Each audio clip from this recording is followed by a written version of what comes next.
Marcos capítulo 12, versículos 35 al 37. Y tomando la palabra, Jesús decía mientras enseñaba en el templo: ¿por qué dicen los escribas que el Cristo es hijo de David? David mismo dijo por el Espíritu Santo: el Señor dijo a mi Señor, siéntate a mi diestra hasta que ponga a tus enemigos debajo de tus pies. David mismo le llama Señor. ¿En qué sentido es pues su hijo? Y la gran multitud le escuchaba con gusto.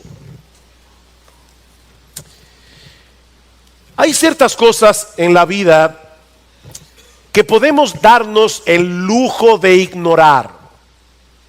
De hecho, son más las cosas que ignoramos que las que sabemos.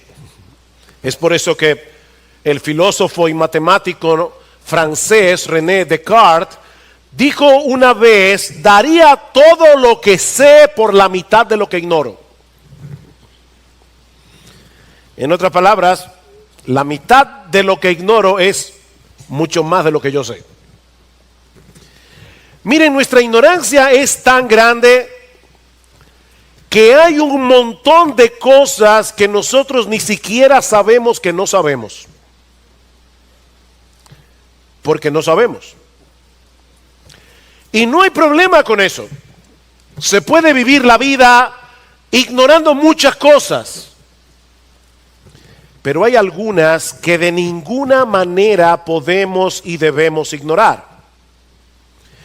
Y me atrevo a decir que de todas ellas, la más importante es la que nosotros vamos a considerar en la mañana de hoy. ¿Quién es Jesús realmente? ¿Quién es Jesús? Esta pregunta es extremadamente importante porque si Jesús era quien Él decía ser, entonces no tenemos más alternativa que postrarnos delante de Él y reconocerle como el Señor absoluto de nuestra existencia. No hay otra opción. Todo cambia si Jesús es quien Él dice que es. Es imposible permanecer neutral ante la persona de Jesús. Esa es una de las cosas que aprendemos en el pasaje que vamos a estudiar en esta mañana, continuando con nuestros estudios en el Evangelio de Marcos. Recuerden que nos encontramos en la última semana del ministerio terrenal de Jesús y más particularmente en el día martes de esa semana, 3 días antes de su crucifixión. Los líderes religiosos de Israel habían orquestado un asedio en su contra, tratando una y otra vez de enredarlo en sus propias palabras, pero una y otra vez quedaban atrapados en su propia trampa. De hecho, dice en el versículo 34 de Marcos 12, el pasaje que estudiamos la semana pasada, que después que el Señor le dice al escriba cuál es el mandamiento más importante de la ley, nadie quiso aventurarse a preguntarle nada más. Ese día habían pregunta tras pregunta tras preguntas, pero dice que ahora nadie quiere preguntarle nada más a Jesús. Era más que evidente para todos ellos que ellos no podían con Él. Pero a partir del versículo 35 de Marcos 12, la historia toma un giro de 180 grados, porque ahora es Jesús el que toma la iniciativa y decide confrontar a sus adversarios con una pregunta. Interesante eso. Jesús hizo una sola pregunta. Una sola pregunta fue suficiente para ponerle punto final a esta oleada de cuestionamientos que se habían levantado contra Él durante todo ese día. Ahora hay al menos 3 cosas que sirven de telón de fondo a esta pregunta de Jesús en el versículo 37 y que es de mucha importancia entender para poder ver cuál es el dilema que el Señor está planteando aquí. Así que antes de considerar el contenido de esta única pregunta de Jesús? Permítame detenerme unos minutos en su trasfondo. Hay algunas cosas en el trasfondo de esta pregunta. La primera es que la mayoría del pueblo de Israel, incluyendo los escribas y fariseos, aceptaban el hecho de que el Mesías habría de ser un descendiente de David. Noten el versículo 35 otra vez, tomando la palabra, Jesús decía mientras enseñaba en el templo: ¿por qué dicen los escribas que el Cristo es hijo de David? Y solo como una nota aclaratoria, la palabra Cristo no es más que la traducción griega de la palabra hebrea Mesías, que se traduce al español como el ungido. Cristo es igual a Mesías, es igual a ungido en español, porque en el Antiguo Testamento tanto los reyes de Israel como los profetas eran ungidos con aceites el día en que eran designados oficialmente para ejercer su oficio. Y Dios le había prometido a David que uno de sus descendientes sería el Mesías, no un Mesías. Él sería el ungido por excelencia, que habría de reinar para siempre en su trono. El Mesías, aquel cuyo poder y señorío no tendrían límites. Por eso cuando Jesús entró a Jerusalén el domingo de Ramos, 2 días antes, ¿cómo lo aclamaban los judíos? Hosanna al Hijo de David que viene. O como el ciego Bartimeo le clamaba al Señor: Jesús, hijo de David, ten misericordia de mí. Todos los judíos aceptaban eso universalmente. Por otra parte, los escribas aceptaban también que el salmo citado por Jesús en el versículo 36, que es el Salmo 110, había sido escrito por David, y que era un anuncio profético acerca del Mesías. Noten el versículo 33, David mismo dijo por el Espíritu Santo, y entonces el Señor cita el Salmo 110. Este salmo, que fue escrito unos 1000 años antes de Cristo, es el pasaje del Antiguo Testamento que más se cita en el Nuevo Testamento. Ningún otro pasaje del Antiguo Testamento es más citado en el Nuevo Testamento que el Salmo 110. Decía Agustín de Hipona que este salmo es una de las promesas proféticas más claras y evidentes, más llanas y precisas acerca del Señor Jesucristo. Y todos los judíos en el tiempo de Jesús aceptaban el hecho de que este salmo hablaba proféticamente acerca del Mesías. En tercer lugar, también los judíos aceptaban como una verdad incontrovertible el hecho de que solo existe un Dios. Un Dios, un solo Dios. En el pasaje que vimos la semana pasada, cuando el escriba le pregunta a Jesús ¿cuál es el más grande mandamiento?, Jesús le responde citando Deuteronomio capítulo 6 versículo 4: escucha, Israel, Jehová nuestro Dios, el Señor nuestro Dios, el Señor uno es. Esta era una verdad fundamental del judaísmo, era una verdad, o es una verdad fundamental del cristianismo. Existe un solo Dios vivo y verdadero, uno solo, que se revela a través de su creación y se revela a través de su palabra. Así que los judíos aceptaban universalmente que el Mesías habría de ser un descendiente de David, que el Salmo 110 escrito por David era un anuncio profético acerca del Mesías, y que existe un solo Dios. Bueno, con ese trasfondo en mente, ahora podemos entender el dilema que Jesús está planteando aquí a los escribas y fariseos a la luz del Salmo 110. Y ahora yo les pido por favor que vayan conmigo al Salmo 110. Salmo 110. Yo les ruego al Señor de todo corazón que al considerar el contenido de este salmo, los ojos de muchos aquí sean abiertos para contemplar, saborear, deleitarse en la gloria, la belleza y la majestad de nuestro bendito Señor y Salvador Jesucristo. Salmo 110, el salmo que está citando Jesús en Marcos 12. Versículo 1, dice el Señor a mi Señor. Recuerden, David es el escritor de este salmo. Dice el Señor a mi Señor: siéntate a mi diestra hasta que ponga a tus enemigos por estrado de tus pies. En nuestras traducciones al español, la palabra Señor aparece 2 veces en el versículo 1. Dijo el Señor o dice el Señor a mi Señor.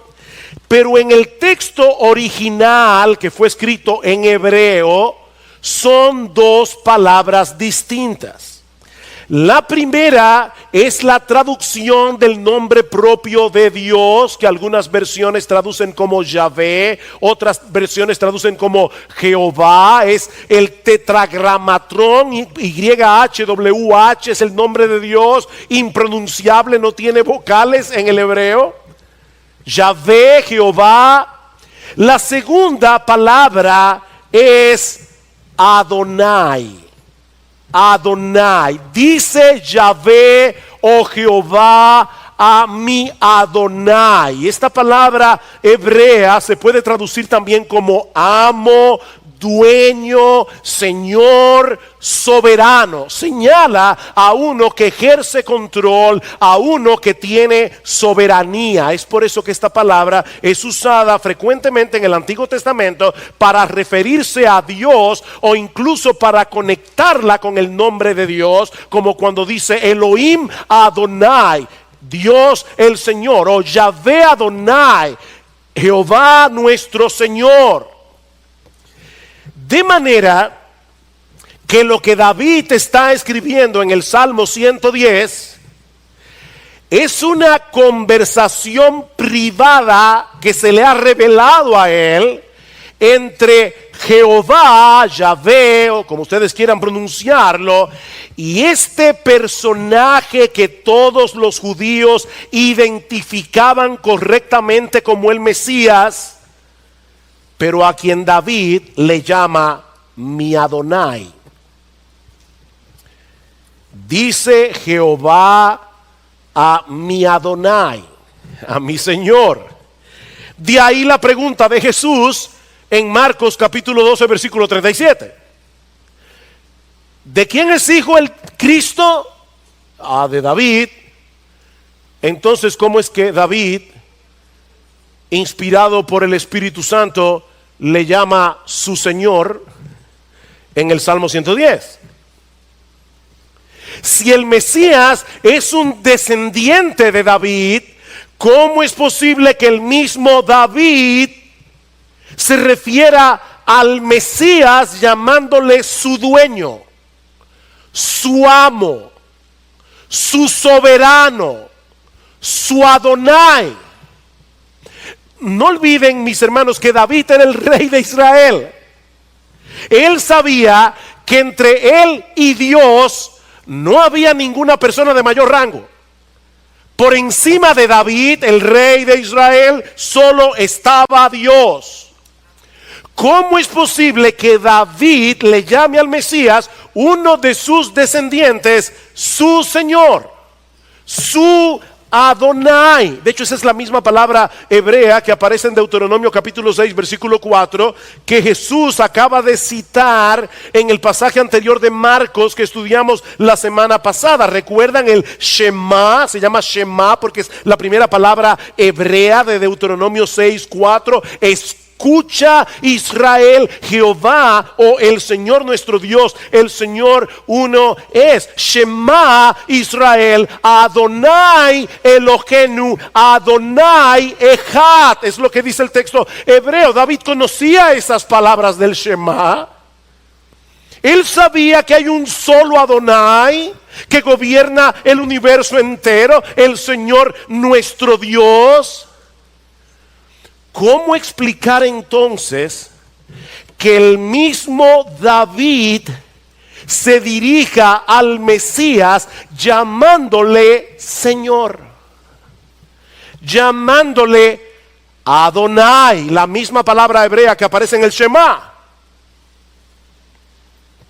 David está escuchando aquí una conversación intratrinitaria, donde Yahvé, Jehová, el Dios de Israel, el Dios del pacto, le está diciendo al Mesías, el Señor de David: ven, siéntate a mi diestra, hasta que ponga a todos tus enemigos por estrado de tus pies.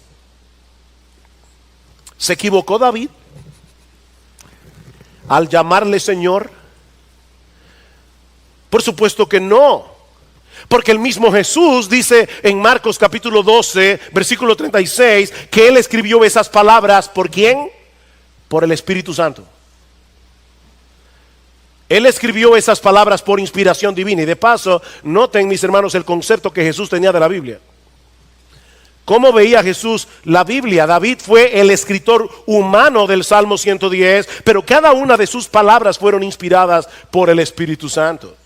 Toda la escritura es inspirada por Dios, dice Pablo en 2 Timoteo capítulo 3, versículo 16. En la segunda carta de Pedro, el apóstol dice en el capítulo 1 que ninguna profecía fue dada jamás por un acto de la voluntad humana, sino que hombres inspirados por el Espíritu Santo hablaron de parte de Dios. De manera, mis hermanos, que si ustedes se dieron cuenta, las tres personas de la Trinidad están en el versículo 1 del Salmo 110. Las tres personas de la Trinidad. Dios el Padre, Yahvé, está hablando con Dios el Hijo, el Señor de David, el Mesías. ¿Y quién le está revelando a David esta conversación? El Espíritu Santo.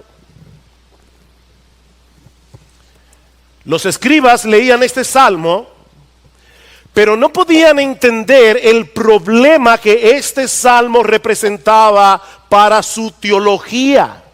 Si el Mesías era un descendiente de David, eso quiere decir que el Mesías sería un ser humano, ¿no es así? Él será de tu familia, él va a nacer de tu familia. El Mesías es un ser humano.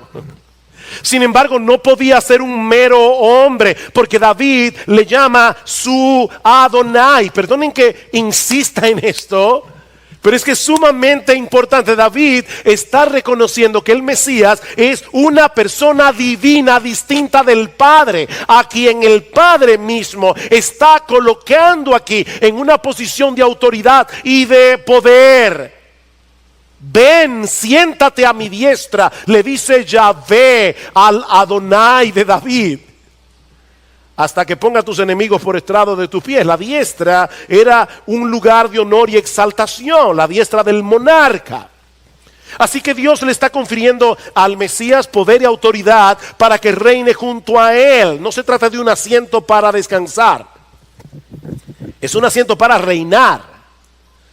Siéntate a mi diestra, yo me encargaré, le dice Yahvé al Señor de David, yo me encargaré de subyugar a todos tus enemigos. Y de paso, esto era una seria advertencia a los mismos adversarios de Jesús que lo estaban confrontando en Marcos capítulo 12.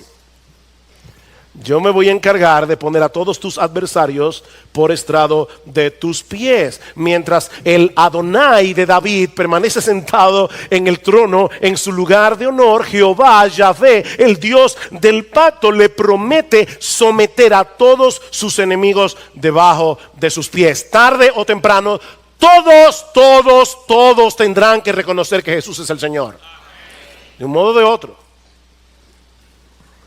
Es esa promesa la que sirve de trasfondo a las palabras de Jesús en Mateo capítulo 28, versículo 18, después de su resurrección y antes de su ascensión. Toda autoridad me ha sido dada en el cielo y en la tierra. Ahora, Cristo siempre ha tenido autoridad, suprema autoridad, porque Él es Dios. Pero Él está hablando aquí como el Mesías. Él está hablando aquí como el Dios encarnado que vino a redimir a su pueblo muriendo por ellos en una cruz. Es en ese mismo sentido que Pablo escribe en Filipenses capítulo 2, versículo 9, que después de su humillación, Dios lo exaltó hasta lo sumo y le dio un nombre que es sobre todo nombre, para que en el nombre de Jesús se doble toda rodilla de los que están en los cielos y en la tierra y debajo de la tierra, y toda lengua confiese que Jesucristo es el Señor, para gloria de Dios el Padre. Mis hermanos, eso ya sucedió. Eso ya sucedió.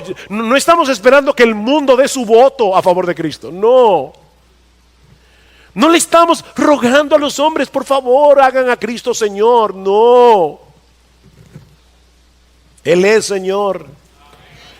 Él ya fue exaltado por el Padre y sentado a su diestra, independientemente de lo que los hombres piensen acerca de Jesús. Él es Señor de señores. Él es el Rey soberano que ha sido investido por Dios de todo poder y autoridad. Si te opones a ese Rey, no pones en peligro su reino, pones en peligro tu alma. Oponerse a ese Rey no pone a Dios a temblar. Tú no puedes poner a temblar el trono de Dios. Y ya Dios decretó que todos los enemigos del Mesías serán puestos por estrado de sus pies. Y esta es una figura sumamente gráfica.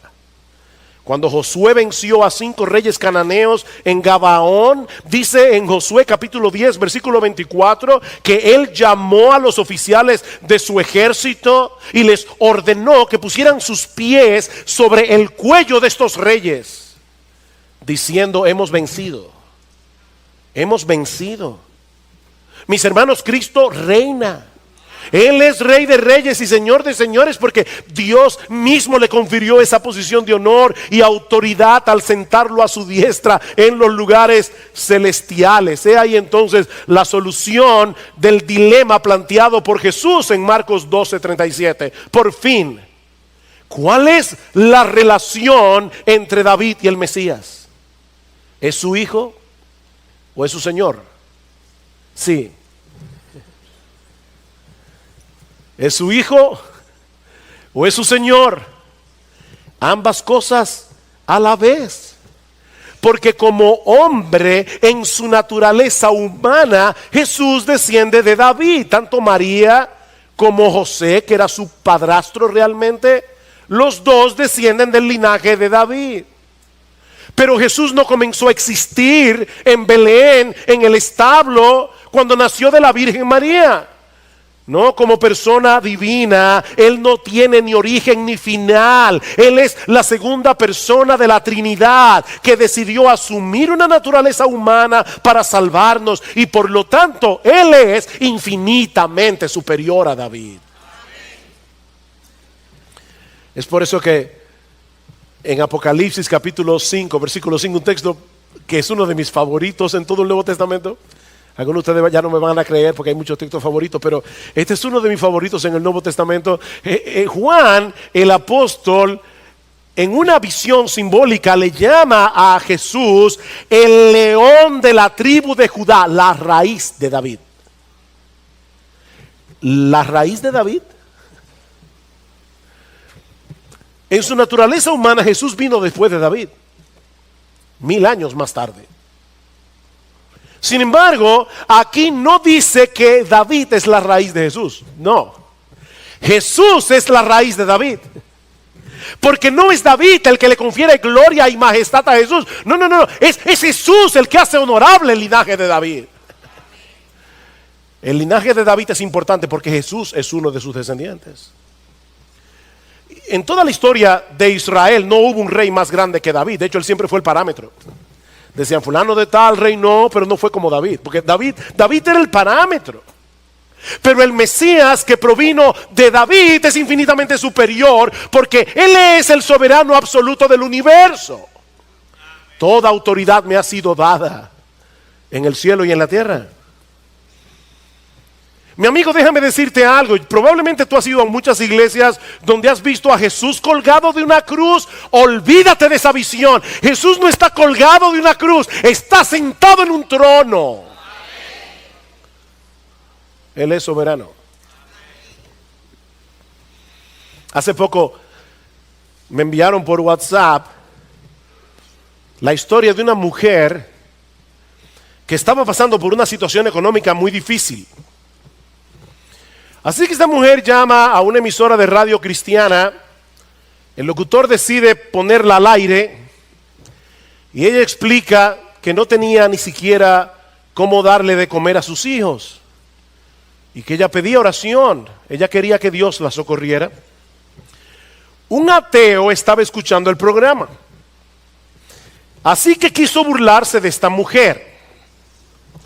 Llamó a un amigo, le dio una compra de supermercado y le dijo: vete a la casa de esta mujer, entrégale esta compra de comida y cuando ella te pregunte quién se la envió, ríete en su cara y dile que fue el diablo.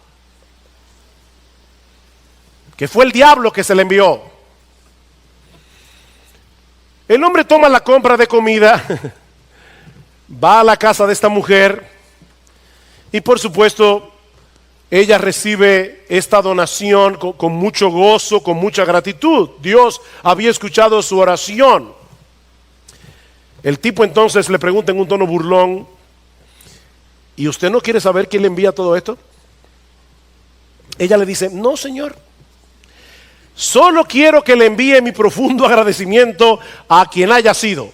No quiero saber quién fue, porque yo sé que cuando Dios ordena que se haga algo, hasta el diablo obedece. Así que no me interesa saber quién fue. Yo se lo pedí a Dios. Él es el soberano del universo y hasta el diablo lo obedece.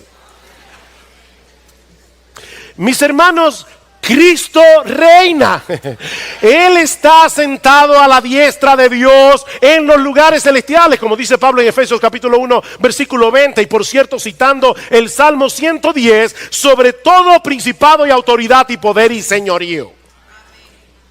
Y por si acaso dice Pablo, y sobre todo nombre que se nombra, no solo en este siglo, sino también en el venidero. Solo que en el tiempo presente, ese reino de Jesús existe en medio de mucha hostilidad. Noten lo que sigue diciendo el Salmo 110. Versículo 2. El Señor extenderá desde Sión tu poderoso cetro, diciendo: domina en medio de tus enemigos. Domina en medio de tus enemigos. Todos los reinos terrenales protegen su territorio, ¿verdad? Para mantener a los enemigos fuera de la puerta, fuera de los límites. Pero Cristo tiene un reino que crece y se desarrolla en medio de un territorio hostil. Él domina en medio de sus enemigos. El reino de Cristo ha penetrado en el campamento del enemigo y allí opera con su poder espiritual, ganando el corazón de los hombres que se ofrecen a Él voluntariamente cuando son transformados por el poder del Evangelio. Versículo 3, tu pueblo se ofrecerá voluntariamente en el día de tu poder, en el esplendor de la santidad, desde el seno de la aurora. Tu juventud es para ti como el rocío. Tu pueblo se ofrecerá voluntariamente. El Señor no tiene mercenarios en su ejército. El Señor no tiene que ordenar por ley servicio militar obligatorio. No. Todos los suyos se ofrecen espontánea y libremente para servir en sus filas, como dice David. Aquí, cuando veníamos ahora para la iglesia, estábamos recordando, mi esposa y yo, que este verano cumplimos 40 años de haber sido salvados por gracia. 40 años, el año 1977, 2 impíos fueron ganados para Cristo y muchos otros más, pero al menos yo sé de 2. Por la gracia y el poder de Dios. Me encanta este comentario que hace Spurgeon acerca del Salmo 110. Dice: como resultado de extender desde Sión, Sión es Jerusalén, fue en Jerusalén donde comenzó el Evangelio, Cristo murió allí, resucitó allí.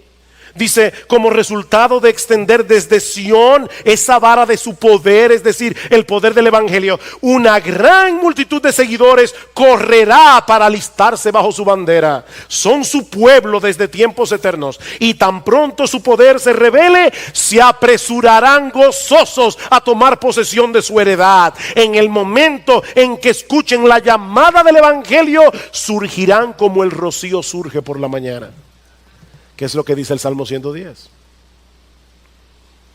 Y más adelante dice Spurgeon, como el rocío nuevo cada mañana, así es la sucesión de nuevos convertidos que da a la iglesia perpetua lozanía. Jesús vive para siempre y su iglesia florece para siempre. Su poder jamás disminuye y el vigor de su verdadero pueblo tampoco será renovado día tras día como el rocío de la mañana. Ahora, este salmo plantea otro dilema que los escribas pasaron por alto. Versículo 4. El Señor ha jurado y no se retractará. Tú eres sacerdote para siempre, según el orden de Melquisedec. En esta conversación privada que David está escuchando por revelación o se le está revelando por el Espíritu Santo, Yahvé le dice al Mesías, el Señor de David, Dios el Hijo, yo he jurado y no me retractaré. Es un pacto que Dios está haciendo con su Hijo. Un pacto es una promesa sobre la cual Dios jura. Y Dios le está jurando a su Hijo, tú te vas a encarnar, yo te voy a dar un pueblo que se te ofrecerá voluntariamente y tú serás sacerdote para siempre de ese pueblo, según el orden de Melquisedec. Pero yo supongo, yo a veces me imagino a David escribiendo este salmo rascándose la cabeza. De hecho, déjeme decirle, muchos de los autores de la Biblia escribieron cosas que ellos no entendían. Nosotros hoy tenemos un mejor entendimiento que David, porque tenemos el Nuevo Testamento. Así que yo me imagino a David escribiendo esta conversación y rascándose la cabeza. Porque en el Antiguo Testamento ningún rey podía ejercer el oficio del sacerdote. De hecho, todos los reyes provenían de la tribu de Judá. Todos los sacerdotes provienen de la tribu de Leví. Era imposible que se unieran ambos oficios en la misma persona. Pero ahora resulta que David está escuchando una conversación entre Dios el Padre y Dios el Hijo, y Dios el Padre le dice a Dios el Hijo, yo he jurado y no me retractaré, tú que serás el rey de mi reino, el rey de Israel, el rey del universo, tú eres sacerdote para siempre, según el orden de Melquisedec. Para complicarlo todavía más, porque los sacerdotes en el Antiguo Testamento eran según el orden arónico, pero no había nadie que fuera sacerdote según el orden de Melquisedec, solo Jesús, nadie más. Este personaje, Melquisedec, significa rey de paz, rey de Salem, rey de paz. Este personaje aparece por primera vez en Génesis capítulo 14, versículos 18 al 20. Yo no puedo buscar ese texto, pero resulta que Abraham viene de rescatar a su sobrino Lot, que había sido tomado prisionero por una coalición de reyes cananeos. Cuando Melquisedec le sale al encuentro, como dicen los americanos, out of the blues. O sea, Melquisedec nunca había sido mencionado y no vuelve a ser mencionado hasta el Salmo 110. Y desaparece otra vez de la Biblia y no vuelve a ser mencionado hasta Hebreos 7. Un personaje misterioso. Melquisedec le sale al encuentro a Abraham y bendice a Abraham y recibe de él los diezmos. Y el autor de la carta a los Hebreos nos dice en Hebreos capítulo 7, mostrando de ese modo que Melquisedec era mayor que Abraham, porque sin duda es el mayor el que bendice al menor, y es el mayor el que recibe los diezmos del menor, ¿o no es así? Hay muchas cosas que podemos decir de Melquisedec y su relación con el Señor, pero obviamente no tenemos tiempo para eso. Yo les recomiendo que cuando lleguen a su casa, luego de haber escuchado este mensaje, abran sus Biblias en Hebreos capítulo 7 y lean el capítulo completo. Ahora, un aspecto importante de este personaje, Melquisedec, es que él era rey y sacerdote al mismo tiempo. Y su sacerdocio no se transfería de una generación a la otra como el sacerdocio arónico. Como yo le decía, Melquisedec aparece y desaparece de la historia bíblica misteriosamente para mostrar que no tiene sucesores. Y ahora David nos dice en el Salmo 110 que Dios le juró al Mesías, a ese descendiente suyo que ocuparía para siempre el trono de Israel, que también sería sacerdote para siempre, según el orden de Melquisedec. Mis hermanos, ¿cuál era la función del sacerdote en el Antiguo Testamento? Mediar entre Dios y el hombre pecador al presentar sacrificios de animales que cubrían, no quitaban, cubrían los pecados del pueblo. Moría un sacerdote y le sucedían sus hijos, y luego los hijos de sus hijos, y así sucesivamente.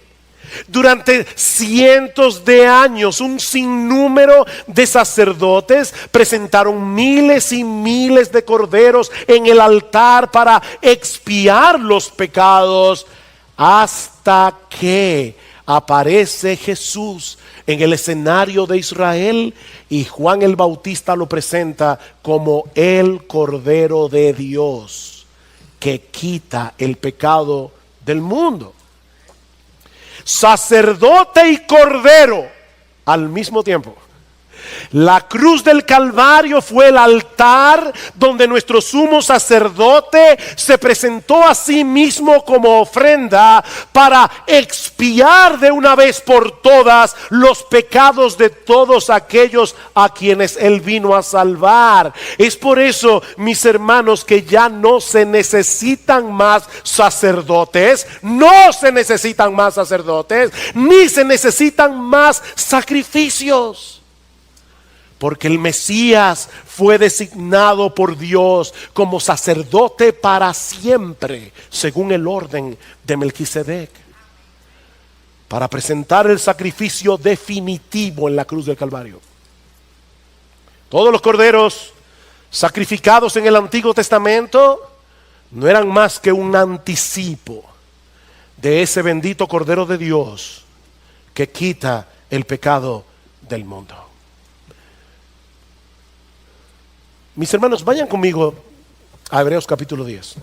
Generalmente yo trato de citar los textos y no pedirles que lo busquen para que no se frene el flujo del mensaje, pero esto es tan importante que yo les pido que abran sus Biblias en Hebreos capítulo 10. Mis hermanos, el mejor comentario de la Biblia es la Biblia. Bueno, vamos a leer un comentario inspirado por el Espíritu Santo del Salmo 110. Esto es hermoso, hermanos. Esto es espectacular. Dice en el versículo 11 de Hebreo 10: y ciertamente todo sacerdote está de pie. Deténganse ahí. Los sacerdotes no se sentaban, porque nunca terminaban su labor. Era sacrificio tras sacrificio, tras sacrificio, tras sacrificio. Los sacerdotes nunca llegaban al punto de decir, ya me puedo sentar, la obra está hecha. No. Dice, ciertamente todo sacerdote está de pie, día tras día, ministrando y ofreciendo muchas veces los mismos sacrificios que nunca pueden quitar los pecados. Pero él, habiendo ofrecido un solo sacrificio por los pecados para siempre, se sentó a la diestra de Dios. ¡Wow! Aquellos sacerdotes están de pie. Este está sentado. Está sentado porque ya la obra fue consumada. El autor de la carta a los Hebreos está interpretando el Salmo 110, esperando de ahí en adelante hasta que sus enemigos sean puestos por estrado de sus pies. El Salmo 110. Porque por una ofrenda, una sola, Él ha hecho perfectos para siempre a los que son santificados. Mi amigo, déjame decirte algo. Si tú estás aquí en esta mañana y si tú eres católico romano, te quiero decir esto con todo respeto. Cada vez que la Iglesia Católica Romana celebra una misa, está cometiendo la peor de las blasfemias. La palabra misa era la palabra latina que se usaba en aquellos días para despedir a la multitud después que el servicio terminaba, y comenzó a usarse para hablar del servicio católico romano. Pero la palabra hostia significa sacrificio incruento. Según la teología católica romana, la hostia se transforma. Es lo que se conoce como la doctrina de la transubstanciación. Hay un cambio de sustancia en ese pan, de manera que ese pan se convierte real y efectivamente en el cuerpo de Cristo, y ese vino se convierte real y efectivamente en su sangre. De tal manera que en la misa Jesús es vuelto a sacrificar una y otra vez, una y otra vez, una y otra vez. Cuando el autor de la carta a los Hebreos está diciendo, ya no se necesitan más sacerdotes, porque Jesús es sacerdote para siempre, según el orden de Melquisedec. Y en segundo lugar, ya no se necesitan sacrificios, porque con una sola ofrenda Él hizo perfectos para siempre a los santificados.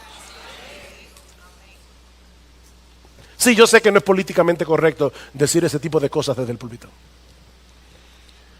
pero aquí no venimos a ser políticamente correctos, aquí venimos a enseñar la palabra de Dios.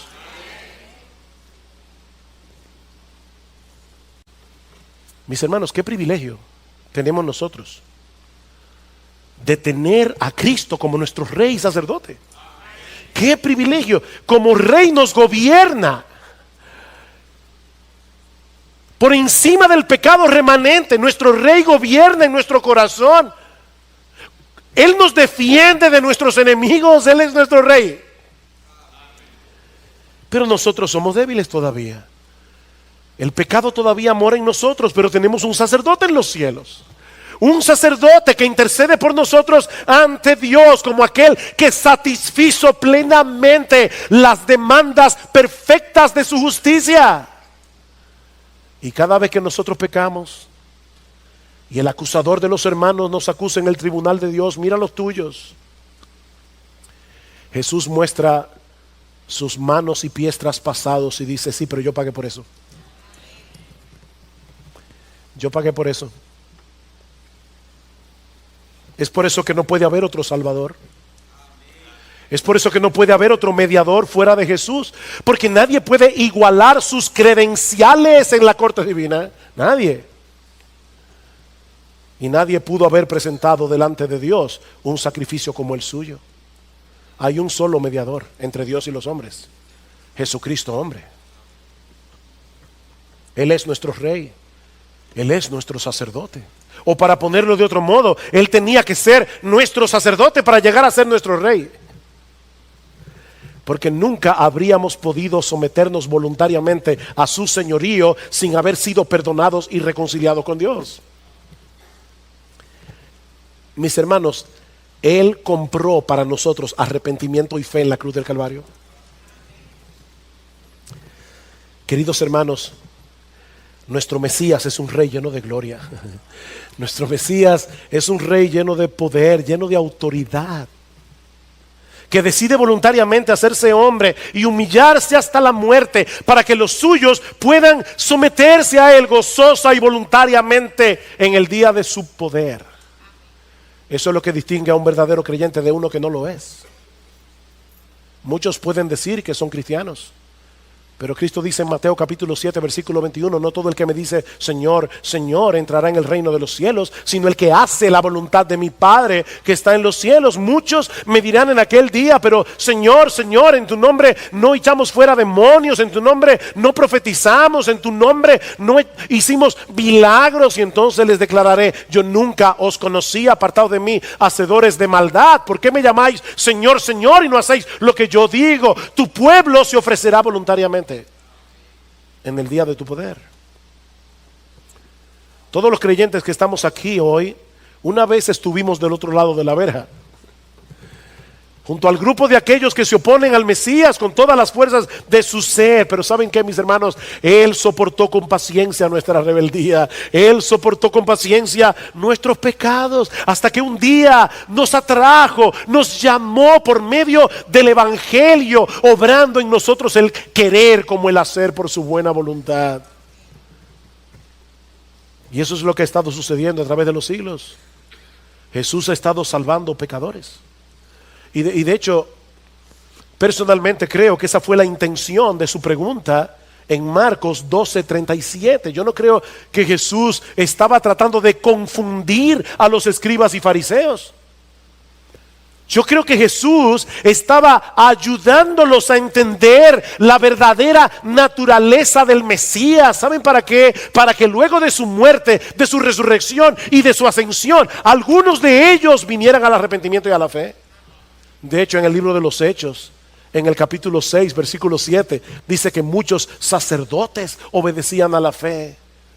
Yo me pregunto cuántos de ellos comenzaron a conectar y decir, eso fue lo que Jesús nos dijo en el templo aquel día. Él es el Mesías y está sentado ahora a la diestra del Padre.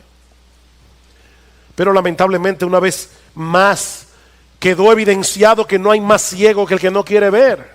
Porque en la madrugada del viernes, 3 días después de esta conversación, Jesús fue arrestado en el huerto de Getsemaní, fue llevado al patio del sumo sacerdote para ser juzgado. Y dice en Marcos capítulo 14, versículo 61, que Caifás le preguntó directamente, ¿eres tú el Cristo, el Hijo del bendito? Él entendió. ¿Eres tú el Cristo? Jesús le respondió, yo soy.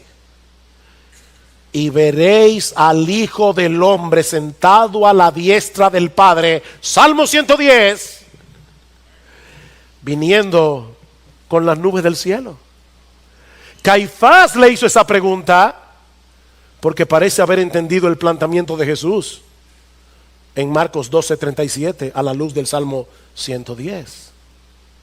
Pero estaban negados a aceptar lo que era evidente, a diferencia de la multitud que estaba alrededor. Vayan conmigo una vez más a Marcos capítulo 12, versículo 37. Marcos termina esta historia diciendo, y la gran multitud le escuchaba con gusto. La gran multitud le escuchaba con gusto. A diferencia de los líderes religiosos, esta gente escuchaba las palabras de Jesús con admiración, con deleite. Ellos sabían que no había nadie en Israel que interpretara las escrituras con tanta precisión, nadie que hablara con tanta sabiduría. Claro, sin eliminar la posibilidad de que algunos estuvieran disfrutando pecaminosamente el hecho de que Jesús dejara en ridículo a los escribas y a los fariseos. Por fin le dieron lo que merecían. Ahora, ¿saben qué? Es muy probable que un buen número de ellos, de esa multitud que lo escuchaba con gusto, el martes, en el templo, estuvieran el viernes en el patio de Pilato pidiendo a gritos que Jesús fuera crucificado.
Mi amigo, hay un abismo de distancia entre deleitarnos en la sabiduría de Jesús y venir a sus pies en arrepentimiento y fe.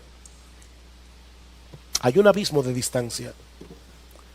Hay muchos que visitan las iglesias regularmente, disfrutan la predicación de la palabra. Yo creo que algunos aún calman sus conciencias viniendo el domingo al servicio de adoración, pagaron su cuota. Pero eso no significa necesariamente que se hayan entregado por entero a Jesús como Señor y Salvador. Mi amigo, déjame decirte algo, disfrutar de la palabra es una cosa, ser un hacedor de ella es otra cosa. Y ahora yo te pregunto, ¿qué de ti? ¿Qué de ti? Tú puedes decir, al igual que David, que Jesús es tu Adonai, que Jesús es tu amo, tu dueño, tu soberano. Recuerda, no basta con decir Señor, Señor. Es someterse a su señorío. Eres parte de ese pueblo que se ha ofrecido a Él voluntariamente en arrepentimiento y fe para que Él sea tu único rey. El único que está centrado en el trono de tu corazón, el deleite de tu alma. Si es así, porque yo creo que hay muchos aquí, muchos que pueden decir, sí, pastor, Jesús es mi Señor. Gloria al Señor por eso. Entonces, mi hermano, levanta tu cabeza porque nuestra redención está cerca. Levanta tu cabeza. Aunque vivimos en un mundo dañado por el pecado, Cristo está sentado en su trono, llevando a cumplimiento el plan redentor de Dios, y nadie podrá impedir que lo haga. Y hasta que Él regrese en gloria a establecer su reino de paz y de justicia, aquellos que el Padre escogió para ser de Cristo seguirán respondiendo al Evangelio y seguirán ofreciéndose a Él voluntariamente en arrepentimiento y fe. Nosotros estamos del lado de aquel que ya venció. Estamos del lado de aquel que ya está sentado en el trono reinando con poder. Mientras esperamos con expectativas el día glorioso de su segunda venida para reinar junto a Él por los siglos de los siglos. Escuchen esta preciosa promesa en Apocalipsis capítulo 3 versículo 21. Al que venciere le daré que se siente conmigo en mi trono, así como yo he vencido y me he sentado con mi Padre en su trono. Wow, gloria al Señor. Reinaremos con Él. Pero si ese no es tu caso, mi amigo, yo te ruego, yo te suplico que no demores en venir a Cristo, pidiéndole que perdone tus pecados, pidiéndole que transforme tu corazón incrédulo en un corazón creyente. Mi amigo, algún día todos sus enemigos serán puestos por estrado de sus pies, no lo dudes. Unos porque respondieron al llamado del Evangelio y se rindieron gozosa y deleitosamente a su autoridad y señorío, pero otros porque recibirán el peso de la justa ira de Dios por causa de su rebelión, por causa de su incredulidad. Mi amigo, yo te ruego que no te vayas de este lugar en pie de guerra contra el Señor, porque no hay manera de que tú puedas salir victorioso de esa contienda. Cristo ya fue entronado en los cielos a la diestra del Padre como Rey de reyes y Señor de señores. Pero cada ser humano tiene que rendirse ante Él. Cada ser humano tiene que aceptar su autoridad. Oh, que el Señor bendiga su palabra hoy, trayendo una medida abundante de arrepentimiento.